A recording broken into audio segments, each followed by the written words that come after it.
If you plan to visit Bali in the near future, prepare to pay a tax. Indonesia's most sought-after holiday destination is mulling a tourist tax of $10.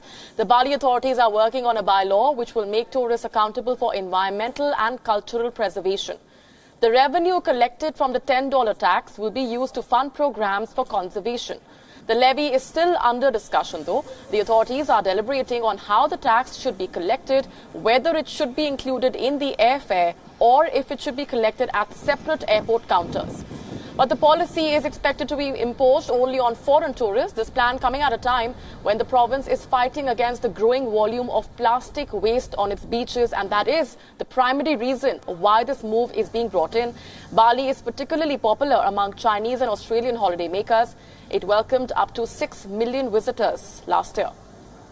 An environment agency recorded that the island produced 3,800 tons of waste every day. Out of this, only 60% ends up in the landfill. This is not Bali's first step towards environmental conservation, though. Free plastic bags in supermarkets and grocery stores have been banned in Bali's capital since the beginning of this year. Other parts of Indonesia are also struggling with the problem of excessive plastic waste. The Pisang Batu River in Western Java is one of the country's most polluted rivers.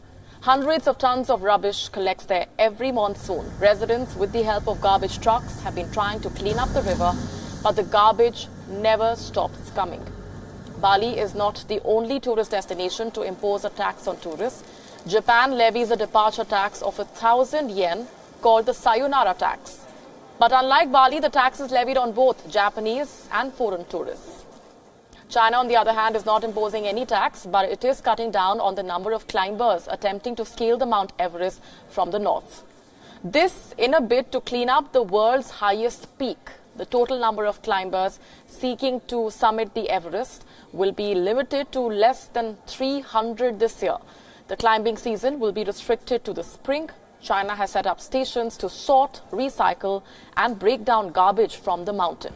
It is also working towards recovering the bodies of climbers who died at more than 8,000 meters up on the mountain.